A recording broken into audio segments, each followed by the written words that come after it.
Today on the DNVR Rockies podcast, we got a weird and wacky show. A lot of weird topics today. Kris Bryant, did he have his Lambo stolen last month? And also, is Paul Skenes Willy Wonka? We're also got to talk about a little bit about the trades that the Rockies have announced that they're going after. So that and so much more, it's all coming up next on the DNVR Rockies podcast.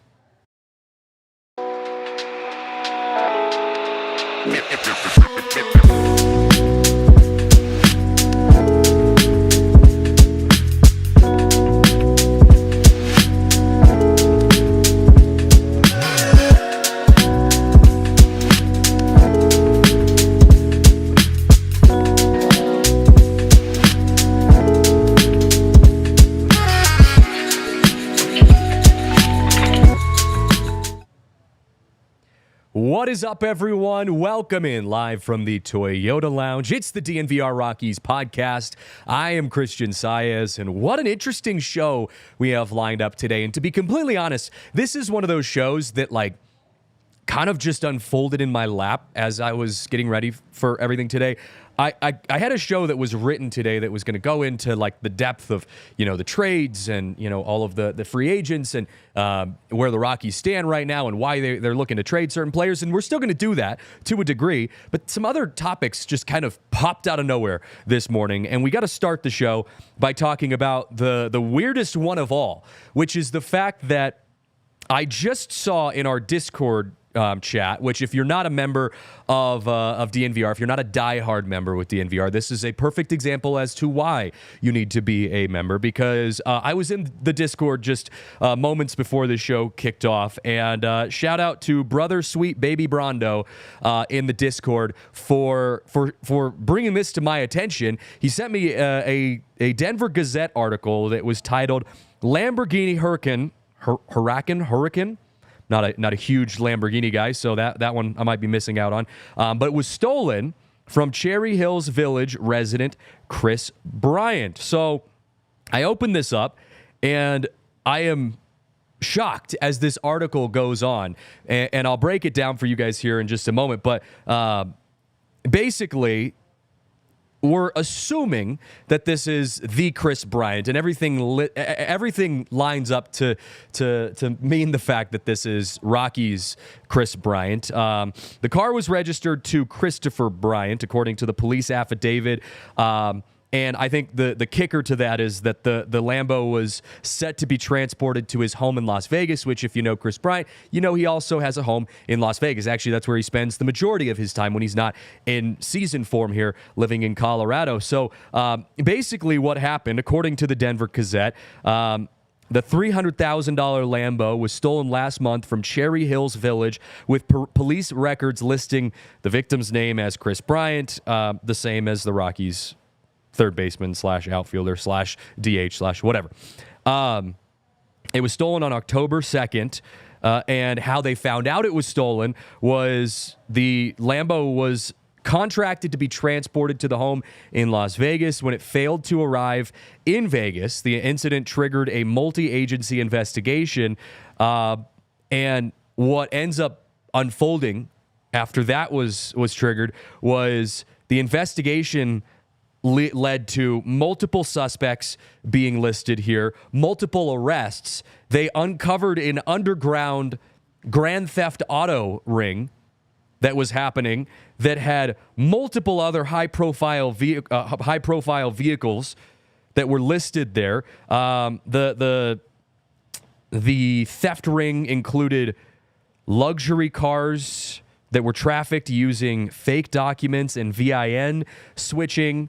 Las Vegas Metro Police Department's Viper Auto Theft Task Force was the ones who were tasked with figuring all of this out, which just also sounds pretty badass to me. If I want to be on the Viper Auto Theft Task Force in Las Vegas, Nevada, that sounds pretty sick to me.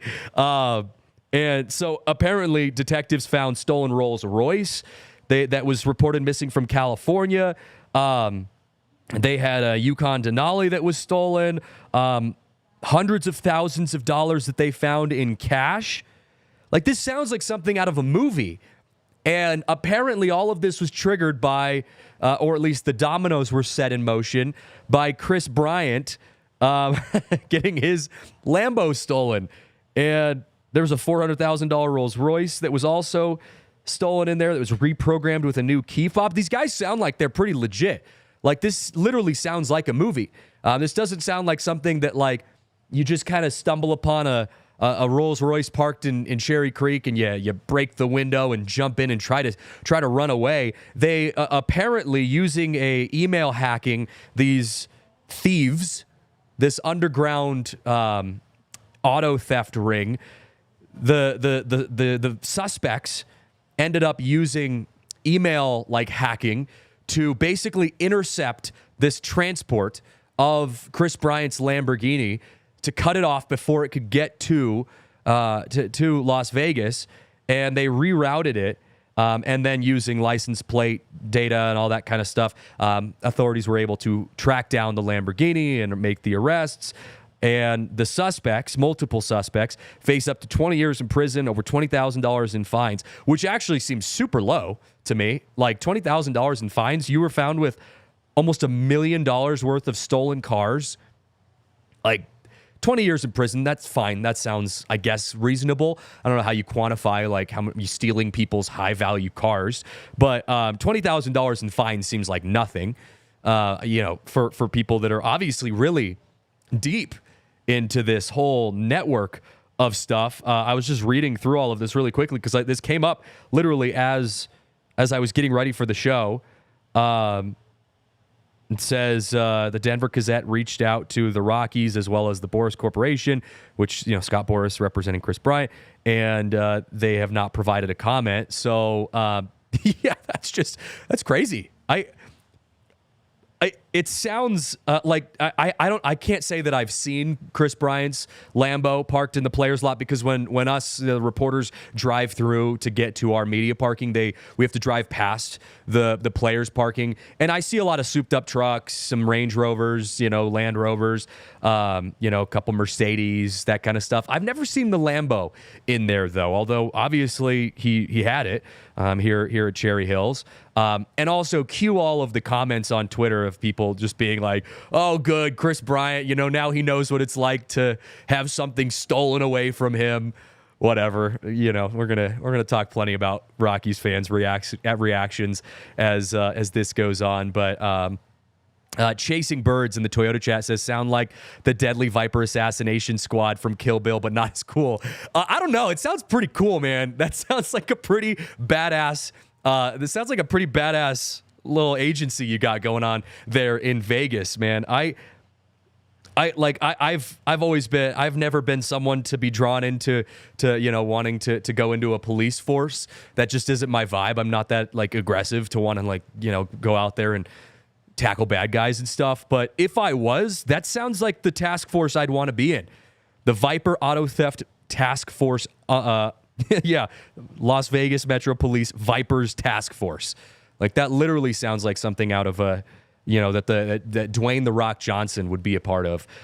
So shout out to them for getting down in the weeds and not only getting Kris Bryant's Lambo back, but also uncovering a whole slew of bad guys out there stealing cars across the Las Vegas and Colorado metro area. Sounds like some California cars were stolen in there as well. So anyways, we'll keep you updated. I posted on the DNVR Rockies Twitter as that gets going.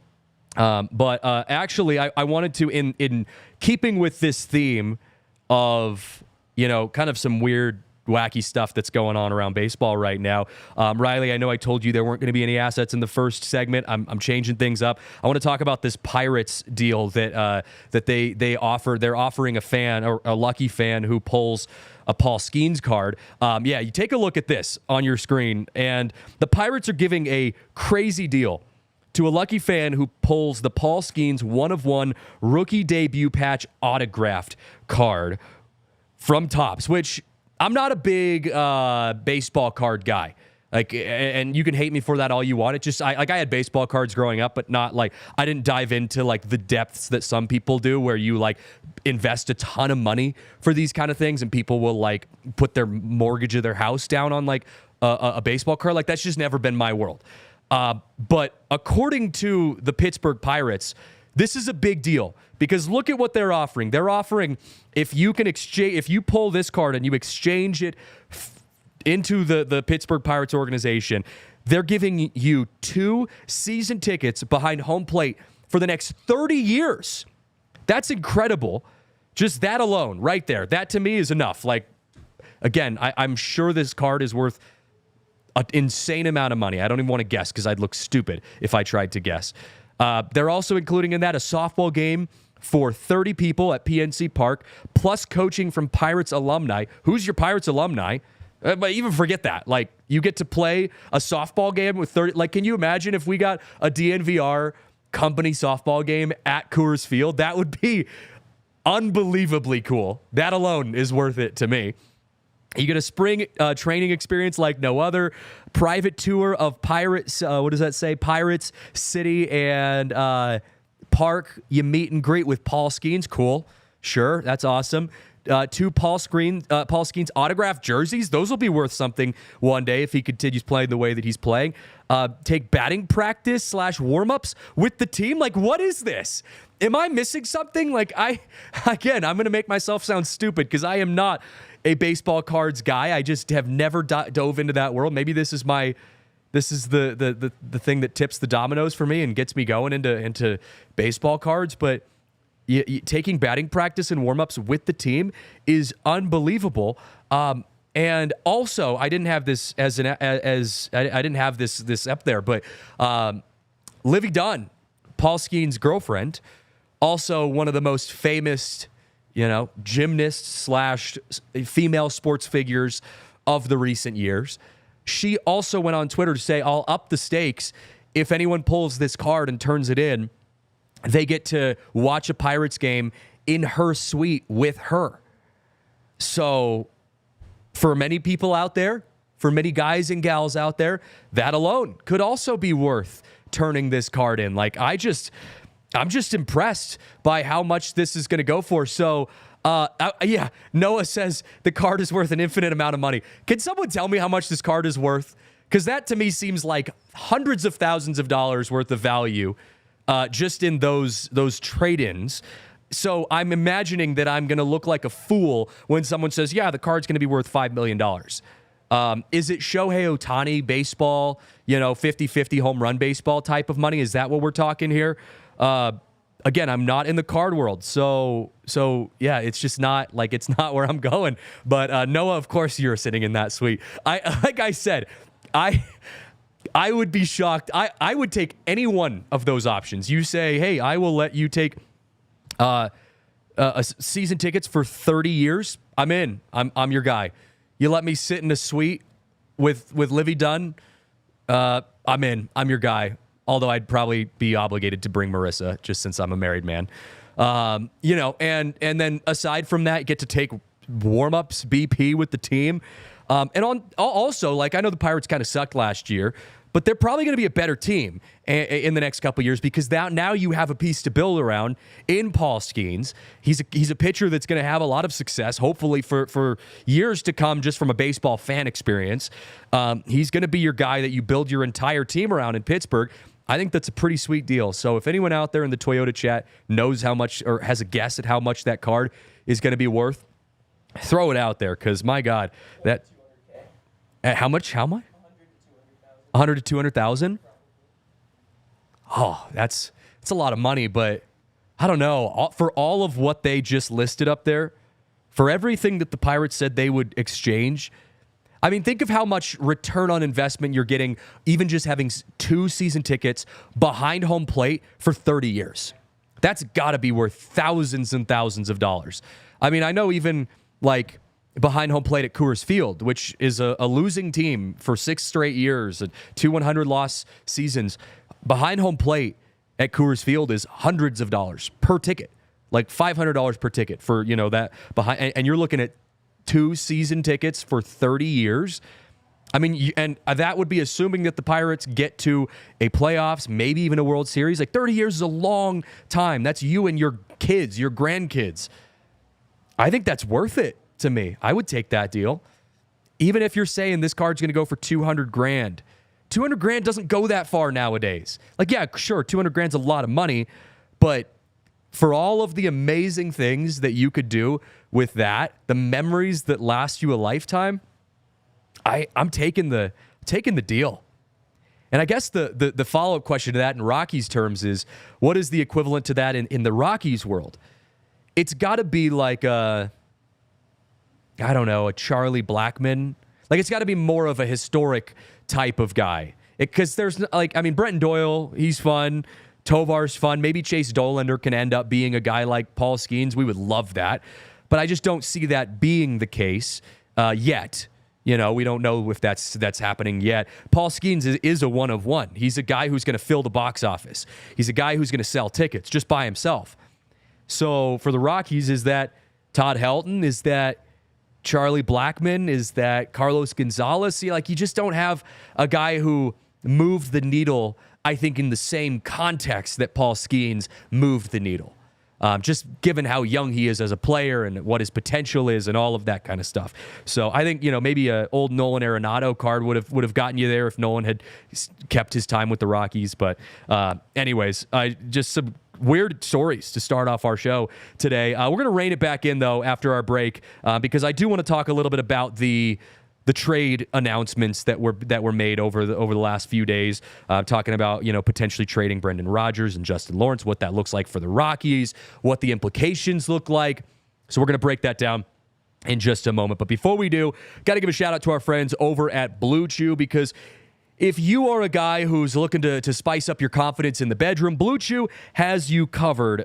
Blue Chew is an online service that delivers the same active ingredients as Viagra, Cialis, Levitra, but at a fraction of the cost. And of course, it's in a chewable form, which is always nice as well. The process is super simple. You go online, you go to BlueChew.com, you consult with one of their licensed medical providers. They've got you covered there. You don't have to go sit in an awkward waiting line, an awkward waiting room. You don't have to go talk to someone in person. You get to do it all online, so you get to at least take care of that. And I know how uncomfortable that can be to talk about anything, sex-wise, with your doctor. And so you get rid of all of that uncomfortable stuff with going online at BlueChew.com. You consult with one of their licensed medical providers. Once you're approved, you receive a prescription within 10 days. The best part is, as I said, it's all done online. That means no visits to the doctor's office, no awkward conversations, no waiting in line at the pharmacy. And the other cool part about it is you can take these chewables anytime, day or night. So you can plan ahead. You can be ready anytime the opportunity comes up. They say there's nothing sexier than confidence. And with Blue Chew, you can have the confidence when it matters most. So right now, they got a special deal for our listeners. Try Blue Chew for free when you use promo code ALLCITY at checkout. Just pay $5 for shipping. That's BlueChew.com, promo code ALLCITY to receive your first month for free. BlueChew.com. For more details and important safety information. Thank you, Blue Chew, for sponsoring our podcast. Well, we also got to give a shout out to our friends over at Bet365, because at Bet365, we don't do ordinary. And this is an incredible time to be a sports fan. And as I've said it on many a podcast over the last week or two, this is my favorite time to be in the sports betting world, because college basketball, my favorite sport to bet on, is back. And you've got some incredible games going on right now. My Gonzaga Bulldogs are back in action. They just had a close one against Arizona State. I'm glad I bet the spread on that one. You've got Alabama playing a big game tonight. There's some big games coming up here for the college basketball world, and there's some big betting opportunities as well. And if you use your Bet365 account, you download the Bet365 app, you use promo code DNVR365 when you sign up, you deposit $10. You can get choose between either a bet and get offer by placing a bet of $5 or more and getting $150 in bonus bets, or a first bet safety net offer by placing a bet of up to $1,000. And if your qualifying bet loses, you receive a matched refund in bonus bets. Whatever the sport, whatever the moment, it's never ordinary at Bet365. Must be 21 or older and physically located in Colorado. Please gamble responsibly. If you or someone you know has a gambling problem and wants help, call or text 1-800-GAMBLER. Back here on the DNVR Rockies podcast. What's up, Brian, in the Toyota chat? Thanks for hanging out with us today. We're going to talk a little Rockies trade conversation, because the Rockies announced, or Jeff Passan announced over the last couple days, that the Rockies were in the process and open to trading Brendan Rodgers and Justin Lawrence. Now, Brendan Rodgers was already out there on the trade block. He had already been someone that his name had been circulating. Patrick Saunders with the Denver Post had already kind of put that information out there right when the Rockies season ended. So I'm not going to go too deep into Brendan Rodgers, but I will start by reminding people, because I think there was a moment when I had posted this on the DNVR Rockies Twitter where people freaked out and said, oh my God, why are we trading Brendan Rodgers? Why are we even thinking about trading Brendan Rodgers? What's going on, Rockies? Like, you know, he's one of your best players, blah, blah, blah, blah. Sure. He's a good player. He's had some good seasons. He's had some ups and downs. It wasn't incredible last year, but he's a guy with good potential and he has good moments. But here's why I like I said, we'll run through why I think Brendan Rodgers is on the trade block. He's really the only guy that the Rockies have consistently shown us they're willing to trade with high value on the roster. They've already said they don't want to trade Ryan McMahon, although I feel like they're starting to reconsider that. They've already, you know, they're not going to trade Brenton Doyle. They're not going to trade Ezekiel Tovar. They're not going to trade Chris Bryant, although he's not a high-value piece anymore. But they're not going to trade him because he costs too much money. So really, Brendan Rodgers is the last remaining big money piece or big value piece, potentially, that the Rockies have a hold of. And at the same time, you have a great infield, a great defensive lineup. His hitting hasn't been up to par.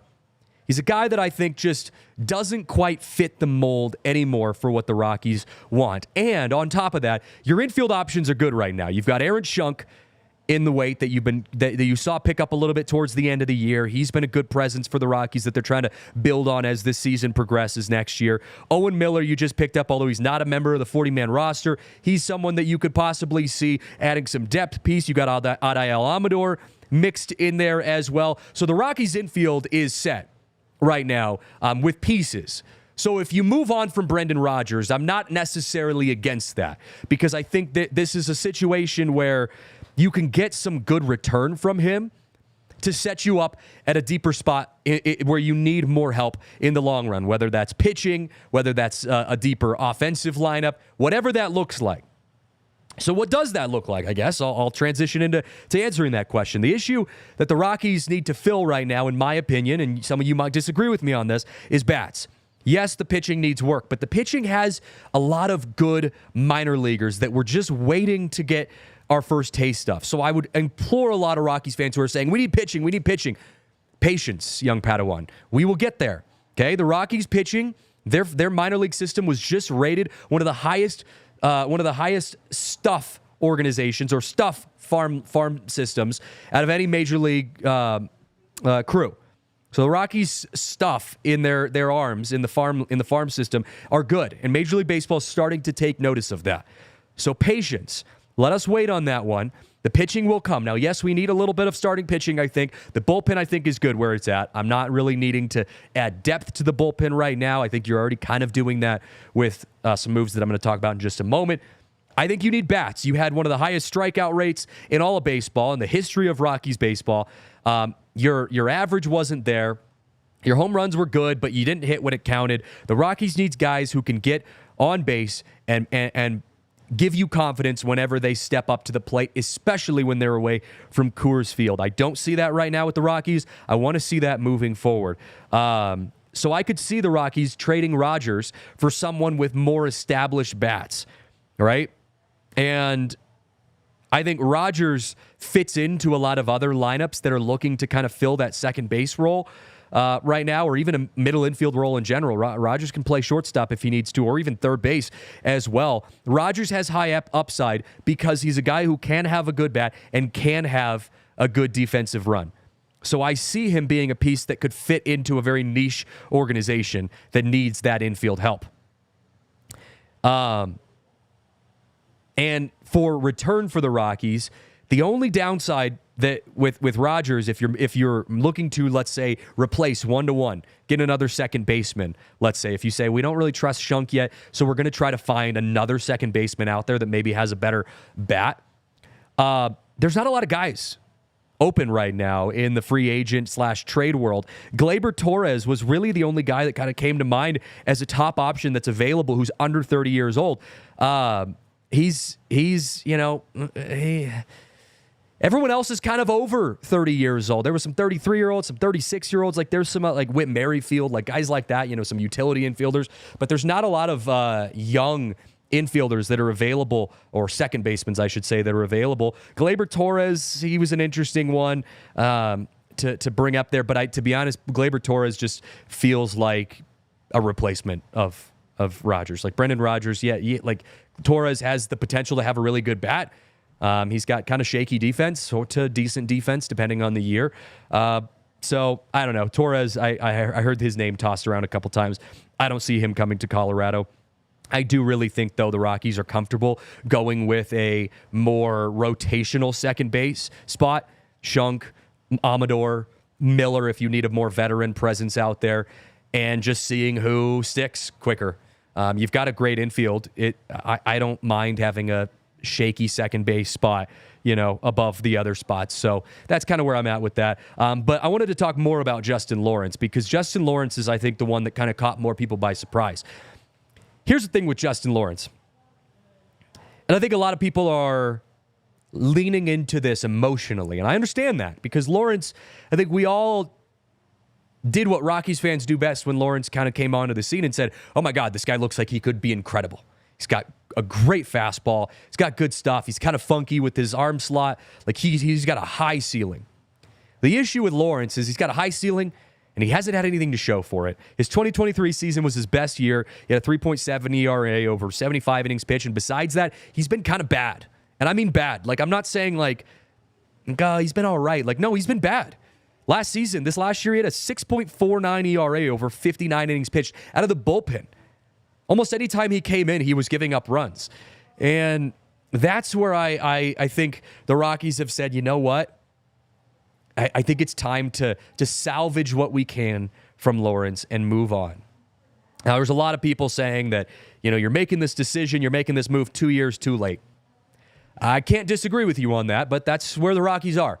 Hindsight's 2020, okay? So Justin Lawrence, for the value that he has right now, I do believe the Rockies can still get some good return for Justin Lawrence. There were people, again, responding emotionally on Twitter saying, you're not going to get anything from Lawrence. I disagree. You will, if the Rockies can sell him right, you can get some good stuff. Lawrence, he's got 4 years left of team control. He's got a pretty low salary, given what his ceiling can be, the type of pitcher he can be, okay? Now, my guess, if I'm guessing what where he would go or what that would look like to sending him somewhere else, he'd probably be part of a package deal. I wouldn't be surprised if you sent him and Rodgers in a package deal somewhere else to get a slew of guys or maybe one decent-sized player in return. I'm thinking he'll probably be part of a package deal, but he might also just get traded outright for some prospects. I wouldn't be surprised about that either. I do think the Rockies really need to push hard on getting Lawrence for some good value, though. I think there's enough there to sell him. I don't think he's a player where you can say anymore, oh, he doesn't have any value, he sucks, like, just get rid of him for some pocket lint. I don't think that's where the Rockies are at. The reason I think the Rockies are moving on from Justin Lawrence is because you brought in a guy in Jimmy Herget, who I think is the Rockies' version of replacing Justin Lawrence. Now, before you all bite my head off saying, don't compare Justin Lawrence and Jimmy Herget, they're not the same player. Like, look at what Lawrence can do and look at what Herget has done. Yes, Lawrence, if he had panned out in the way that I think we all hoped he would, sure, he would have been the guy. But he didn't. The reality is Lawrence did not ever pan out to be that guy and has not been that guy. Now, Herget hasn't been that guy either, but here's the difference. The Rockies have 6 relievers who can throw 150 miles an hour out of the bullpen. And Lawrence being one of them, or at least when, what you would have expected from Lawrence. I like the idea of having Herget be a guy who just throws nothing but garbage at you. Throw me an 86 mile an hour sinker mixed with a 92 mile an hour fastball with 5 feet of movement and throw that out of the pen. I'm cool with that. I think it's good to give you some balance out of the bullpen. You've got guys that can throw hard. Give me a guy or two that can mix it up a little bit. That's why I think that move to move on from Justin Lawrence and go with a guy like Jimmy Herget, see if he works out better, is a good one. I'm on board with that. I think Herget's going to be a guy who's going to get a lot of ground balls. So just an interesting thing to think about. Let's also remember that none of this is a done deal, right? The Rockies still have to move guys, and this is all contingent on the Rockies actually being able to move these players. And if we remember what happened back in, what was it, July with the Elias Diaz trade debacle, they weren't able to move him when you wanted to. So I don't necessarily trust that the Rockies are going to be able to move these guys and get the value that I hope they can get out of them. But that's where I think we're at right now. Shout out to Will Carpenter in the Toyota chat saying that he's watching from the DNVR Comcast channel. You are correct, Mr. Will. We're on TV now. We're big time. Or at least, I don't know. So our bosses say we're big time. It still feels like we're just sitting here talking ball, but that's the way it goes. And then Brian, yes, I agree. We do need to get guys that can get on base, steal some bags. I think the Rockies do approach this offseason with going after some hitters. I know people want to see pitchers, but I think we've got enough pitchers. I think we're going to be seeing some hitters if we pick up some more signings or trades as this goes on. But after this break, I want to talk a little bit about our opening day situation, because the Rockies made some announcements. Well, I shouldn't say the Rockies made an announcement. Major League Baseball made an announcement that I want to break down a little bit after this. But before we get into that, got to give a shout out to our friends over at Game Time, because there's never been a better time to be a fan than right now, because Game Time makes it easier for the fans like you and me, right? To go get tickets. Easy, affordable, efficient.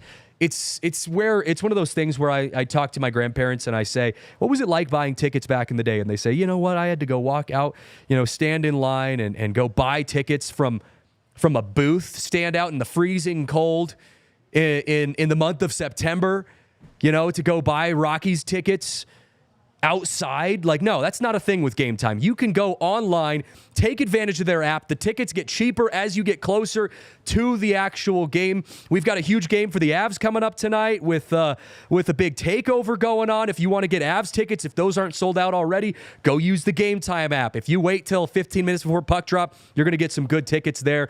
Same thing with the Nuggets. Whatever you're into, Game Time has you covered. So take the guesswork out of buying tickets with Game Time. Download the Game Time app today. Create an account. Use code DNVR for $20 off your first purchase. Terms and conditions apply. Again, create an account. Redeem code DNVR for $20 off. Download Game Time today. What time is it? It's game time. All right, got to give a shout out to our friends over at Coors Light, because Coors Light is the most cold, refreshing beer. And if you are anything familiar with DNVR, you know that the best place to be this weekend is going to be the DNVR bar. We've got Avs, we've got Nuggets, we've got Broncos coming up on Sunday. We've got Buffs. Do we have Rams? Probably. I would guess we have Rams.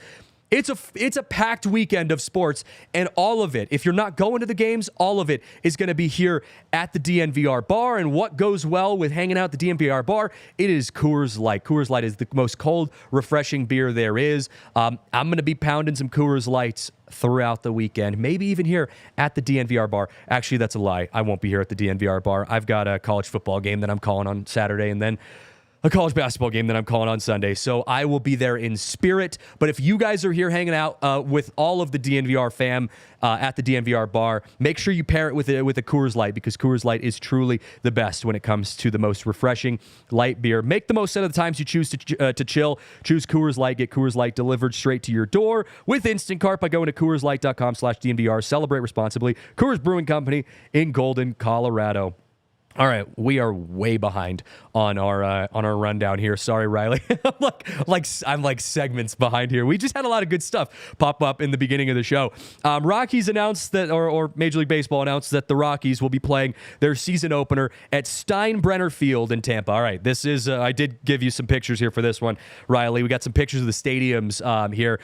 First and foremost, there's two Major League teams that are going to be playing at minor league stadiums this year. The Rockies will be opening up the season against the Rays. The Rays are playing their entire season at Steinbrenner Field, and then the A's will be playing their entire season at, Sutter's Health Stadium, I think is what it's called. And so it's the first time that I can think of, and I don't think there's ever been a time where we've had two teams playing at the same time, two MLB teams playing at the same time at a minor league stadium, which is crazy to me. And the interesting thing, though, if you want to dive into some of the stats about Steinbrenner Field for the Rays, it's the largest spring training facility in Florida. It has a capacity of 11,000 fans, which is good for spring training, maybe minor league stadium. But when you think about the fact that the Tampa Bay Rays averaged 16,000 fans per game in 2024, this actually might be good for them because you were a quarter of capacity when you were playing at Tropicana Field. So now you get to play in a stadium where you can probably sell out your games, right? And you're still playing in Tampa. So maybe this is a good thing for the Rays. However, there is a bad side of this. And I don't know if you guys saw this, but the Yankees are going to be receiving $15 million in additional revenue from this deal for allowing the Rays to play their entire season in their stadium. I know it's business, but that feels kind of messed up. Does it not? Like, does that feel kind of jacked up? Like, the Rays had their roof ripped off by a hurricane. The Yankees are rich. Would it not be more, I don't know, donational, more generous to say, you know what, Rays, you kind of suck. Your fans don't even show up. Here's our minor league stadium for you guys. Right? Like, that feels nice to me. But then I remember that it's the Yankees, and the Yankees are a bunch of a-holes. So, yeah, they're going to be taking that business all the way to the house. $15 million in additional revenue from this deal. The Rays are going to be broke by the end of next year. Like, that sucks. That sucks. Yeah, yeah. Literally. Like, and this whole Juan Soto thing, we're going to talk about actually, we'll talk about this now. This whole Juan Soto thing is heating up. The Red Sox are apparently, they just met with Juan Soto for 3 hours. And if you watch the documentary, The Comeback, the Red Sox are sneaky in some of those deals. They do a good job at selling players. And Juan Soto, I would not be surprised if the Red Sox ended up landing Juan Soto. But seeing Juan Soto play at the Steinbrenner Field as a non-Yankee, but playing, games against the Yankees at Steinbrenner Field, that'd be iconic. But Riley, I sent you a video from the Dan Patrick Show. If you've got that pulled up, I'll give you a second to pull that up. Dan Patrick, and I want to know what your guys' thoughts are on this, because Dan Patrick made an interesting point on his show when he was talking about Juan Soto and talking about, is Juan Soto worth $600 million? And it got some clapback, when he posted this. So I want to hear your guys' thoughts. I'll play the video, and then I want to hear your guys' thoughts on whether or not you agree with Dan Patrick's take on Juan Soto and if he's worth $600 million. Here it is. Juan Soto. I'll tell you what, I'll bet on his bank account's future. I don't want him. What? No, I don't want him. You're anti-Soto? I am anti-Soto.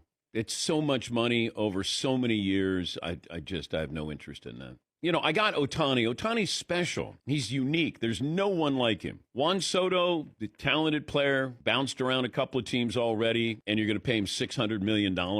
If I'm paying that kind of money, I want you to be a gate attraction. I want you to be a box office star. Juan Soto is not a box office star. He's just a really good baseball player. Mike Trout, as great as he is, not a box office star. You just go, that guy knows how to play. Like, if I'm spending that kind of money, you got to be great. So 5 years ago, you were cool with Bryce Harper because he puts people in the Yes, he would be a box office kind of ball player. Absolutely. People show up to see him. Aaron Judge, they show up to see him. Ohtani, they show up to see him. I don't know if there's anybody else in that category, and I'm not spending $600 million on him. Like, what market am I tapping into?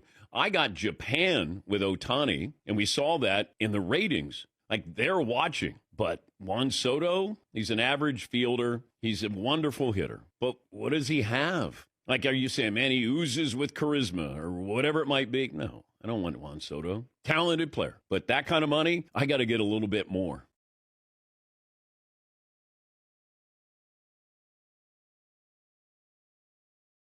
Dan Patrick, he's basically saying, look, Juan Soto doesn't move the needle enough, and I agree with him to an extent.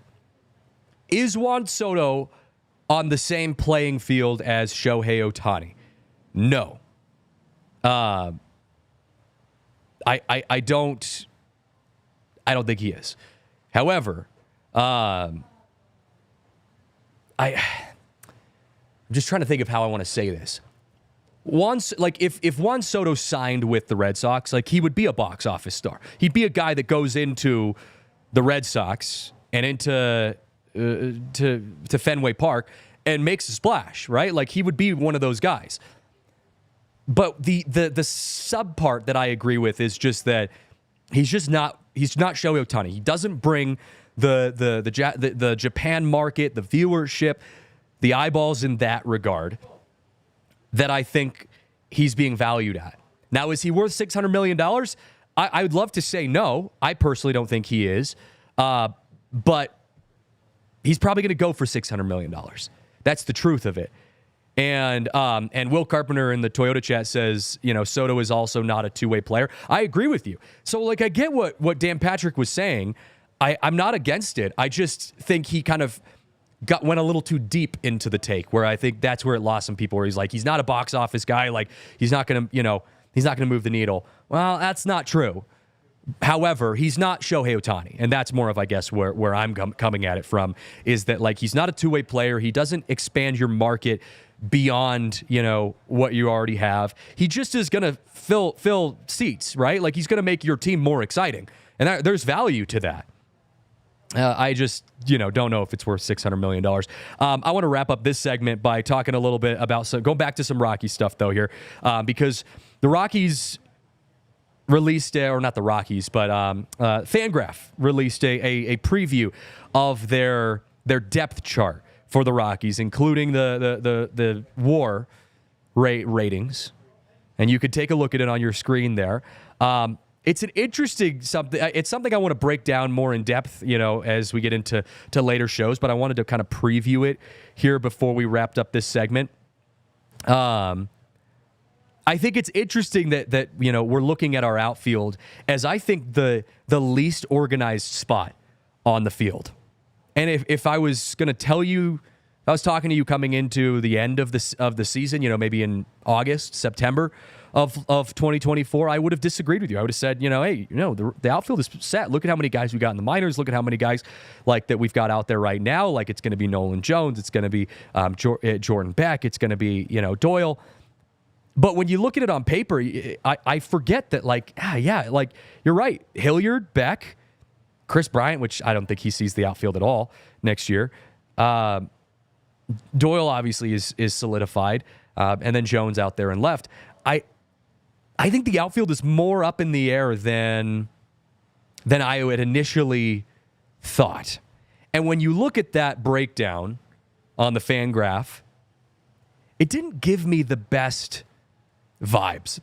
Like, to be completely honest with you, I'm there are still good pieces that the Rockies have, absolutely. But I think it just reminded me where we are in a reality check of, I'd love to say next year the Rockies are going to make it to the World Series. I'd love to say that. It's just not going to happen. And there's still a lot of growth that this team needs. Your pitching staff needs growth. Now, I had said it earlier. You need to have patience, because the Rockies have guys in their farm system that will end up, I think, being your future rotation. You just have to wait on them a little bit. But we're not there yet. Your hitters are definitely not there. If you go through the list of hitters, they're not going to be the guys that bring you into glory at that point. So I just look at that breakdown, that depth chart, and I see a lot of holes still. And if I am Bill Schmidt, Dick Monfort, Bud Black, all the guys who are in the decision room for the Colorado Rockies, I'm looking at that depth chart, which they didn't have to wait for that Fangraph breakdown of it. They have their own. I'm looking at that, and I'm going down the list, and I'm saying, who are we attacking first? Where are we going with this first? And to me, the biggest piece that stood out to me was the outfield, and the back half of that is hitting. I don't need another Gold Glove outfielder. You've got, Brenton Doyle, who can be an incredible outfielder, and then you've got competent outfielders that can back him up. But I need an outfielder who can get hits. That's where I need. Brenton Doyle checks that box for you. Nolan Jones, if he's on, he checks that box for you. Sam Hilliard, Jordan Beck, I'm not there yet with them. So you're missing that third outfield spot. You're missing that Charlie Blackmon, Chris Bryant type of guy that you had expected were going to be filled by a Chris Bryant / Charlie Blackmon. That hasn't panned out, and you're not expecting that to pan out. So who are you going to bring in that can fill that outfield spot? That's, to me, if I was approaching this offseason, that's kind of where I'm going with that. So just wanted to give you some thoughts on that. We will be talking more about that next week. Also, I want to say we've got a huge guest scheduled for next Friday's show, a week from today. I will say no more than just that. It would be the biggest guest that we have lined up, at least this year. I don't know, back in the Patrick Lyons, Drew Creasman day, I don't know what type of guests they were getting. But for my standards, and I will say this, it is a current player for the Rockies. We'll go with that. All right, that's coming up on Friday. After the break, I want to talk a little bit more about some other baseball news, and also going to do another rendition of Angry Rockies fans. That's going to be a fun segment. So that's all coming up next after this break. But before we get into that, got to give some love to our friends over at HelloFresh. And look, I am a huge fan of HelloFresh. I'm so glad that they are a new sponsor for our show and for DNVR because I've been using HelloFresh since 2020. I think even before that, if I can go back. I mean, it's been years. I was living in Spokane when I first started using HelloFresh, and I have, not stopped ever since. Like, they are incredible. I love to cook, but I don't love all of the, meal prepping aspects of cooking. Like when I want to go make a good soup, I go to the grocery store and I buy all the ingredients for soup, and then I come home and I make the soup, and by the end of the week, I'm like, I still have all this stuff in my pantry. I've got all these ingredients that I only use once. Like, it's just, it feels very inefficient for me. With HelloFresh, everything is efficient. They send you your meals. You get to go through. You choose all of your meals for the week. We do the plan where we get 5 meals for both my wife and I, so 2-person meals, 5 meals a week. I send you a box. It's got all of the ingredients portioned out exactly the way that you need them to. And all you have to do, they send the list of, the recipe. They're super simple, easy to make. You spend 20 to 25 minutes whipping everything up. It's fresh and it tastes great. I even sent a picture to Riley, our producer. This was our miso ramen soup that I made the other day. It has grilled shrimp, bacon bits, ramen, stir fry. Oh my gosh, it was incredible. A little spicy miso ramen in there, especially on a snowy day. Like, it was incredible. It took me 20 minutes to make. Everything's fresh. You cook it up. It's piping hot. It's not microwaved. It's not frozen. Like, everything is fresh and cooked. So if you even just know how to cook to a very base level degree, HelloFresh is perfect for you. I cannot recommend them enough. And right now, if you use promo code FREEROCKIES when you sign up at HelloFresh.com, you can get 10 free meals applied across 7 boxes to new subscribers only. It varies by plan, but that's 10 free HelloFresh meals spread out across 7 boxes just by going to HelloFresh.com/FreeRockies. And yeah, it's really an incredible deal. And like I said, one of my favorite products that I've been using forever. So whether they're a sponsor or not, I definitely endorse HelloFresh. Also got to give a shout out to our friends over at Circle K, because Circle K is more than just a gas station. Circle K has you covered from anything, whether you're going on a road trip or you're just going down the street to go get some gas, or some good food, some good snacks, some fountain drinks. I know I've stopped at Circle K even when I don't need to get gas, because they're that good. They have so many cool options. You go in there and I'm like a kid in a candy shop, literally. Like, you can go get like those fountain drinks that you get there. You could get like tons of different snacks. You got like the little wrap breakfast burritos. Like, it is incredible. They've got so many different options. And right now they've got an awesome free membership.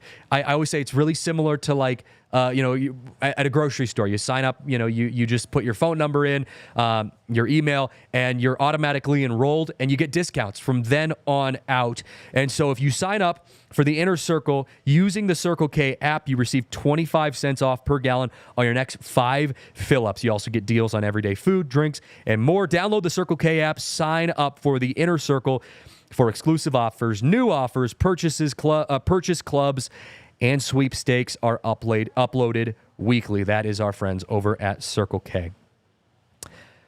Well, real quickly, before we get into our last segment of the show, interesting little story note to add. The Yankees are hiring legendary Mariners broadcaster Dave Sims to replace John Sterling. Now, this is a topic near and dear to my heart. I won't spend a lot of time here, but Dave Sims, I grew up in Seattle, for those of you who don't know me.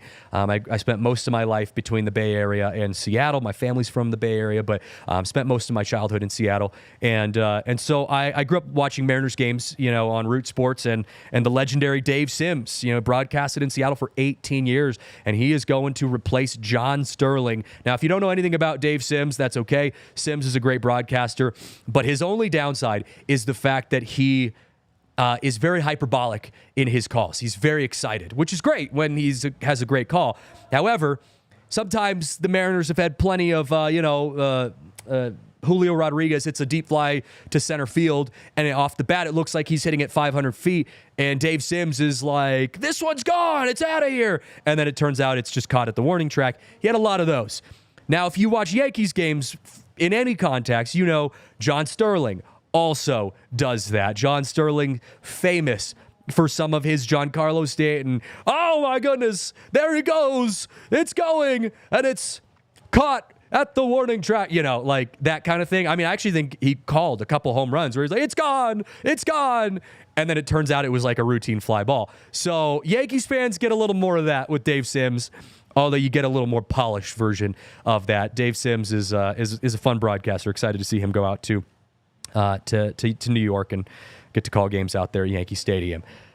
All right, folks, it's time for another edition of Angry Rockies Fans, a segment where I read my favorite angry and sometimes happy responses on social media from Rockies fans throughout the week to get me pumped for the season. Riley, do we have some fun and fancy music to light the fans up here?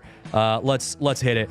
All right, this first one, and these are all anonymous, by the way, but I just love getting to share some of these comments, these tweets, these Reddit posts, whatever it is. This first one, though, was in response to a photo celebrating my dog Dune's 2nd birthday. The commenter said, "Until Dick Monfort sells the team, I don't want to hear it." Excuse me, sir, I don't know if you're commenting, if you meant to comment on the photo of my dog celebrating his 2nd birthday, but I think you might have been shooting for the tweet below that. Thank you, though, for your input on Dick Monfort needing to sell the team, and also happy birthday, Dune, celebrating his 2nd birthday. Shout out to my buddy Dune. These next responses come from the Brendan Rodgers / Justin Lawrence tweet. This is a little dynamic back and forth we got going on. First tweet said, 100%, absolutely the right move. Trade them both. Second tweet, right below that, says, we are a hopeless franchise with no direction. Sell the team. Okay, so I was always told when I was broadcasting, if you piss off both sides of the argument, you're doing the right thing. If you make both sides unhappy, you're in the right path, right? So I'd like to say this is a good thing. The Rockies announced that they're open to trading Brendan Rodgers and Justin Lawrence, and we got fans who are saying, "Oh my God, right move! You guys are great." And we got other fans who are saying, "You guys suck. What are we doing?" To me, that looks like a good sign. So that's a good sign for Rockies fans, I would say. The next one said, quote, "They Voight go after Blue Jay Bo." Huh? Don't really know where that one's coming from. The next one says, whatever, they could get Judge and Ohtani and still lose with Buddy at the helm. Are we really blaming Bud Black for the issues of the Colorado Rockies? Are we really going to put our thoughts and anger onto Mr. Bud Black's shoulders? Sure, you could say that maybe, the Rockies lost a game throughout the year where Bud Black made a controversial decision. Maybe one, maybe even two. But 100? No. Come on. Get out of here with that. As Stephen A. Smith would say, they're smoking some weed with those takes. This is not Bud Black's fault. So don't say that on my timeline. Another commenter said, might be able to get a washing machine for them. Well, you're talking about a Gold Glove second baseman. You're talking about a top draft pick who, maybe didn't pan out in the way that you thought he would. But a washing machine? I mean, what kind of washing machine are we talking here? Are we talking like GE type of washing machines or Samsung? Because there's a difference. I just installed I didn't install a washing machine. My father-in-law installed a washing machine because I don't know how to work with my hands. I talk about baseball for a living. I don't install washing machines. But there is a difference here. So what type of washing machine are we talking about? That's to be determined. I do believe that the Rockies can get more than just a washing machine for Justin Lawrence and Brendan Rodgers. Another person said, wait, hold on a moment. There are still Rockies fans? I thought we all gave up. Well, first of all, I appreciate them including themselves in that, saying we as Rockies fans. So this is obviously a Rockies fan who's tweeting this. I thought we all gave up. No, sir. We are still here. As you can tell from my illustrious Toyota chat, there are still people who care about the Colorado Rockies. And on top of that, we have guys in our company like Henry Chisholm, Big Hank, who watches every single Rockies game throughout the year, despite not even covering the Rockies. Shout out to those super fans out there that still keep us going. We'll end on a positive note.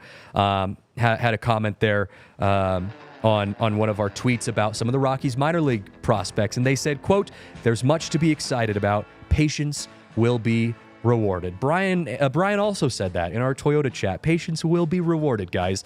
Shout out to the Rockies fans who are still hanging in there with us, giving us some love, giving us some things to cheer about. Look, we know there's a lot of tough times that us Rockies fans have to go through, and to be completely honest, we might be looking at another tough season because that's what happens when you're in a rebuild or a reconstruct, whatever that looks like. But I can tell you what. For us here at the DNVR Rockies podcast, we will be with you, carrying you guys through this every single step of the way. That's going to do it for us on this show. We wrap things up on this beautiful Friday afternoon. Have a good weekend, everyone. We will be back next week with some great shows and an incredible guest to stay tuned for on Friday. From myself, Christian Saez, Riley, our producer, and our entire team at DNVR, have a good weekend, everyone. We'll see you guys next time. We all silly like the mayor.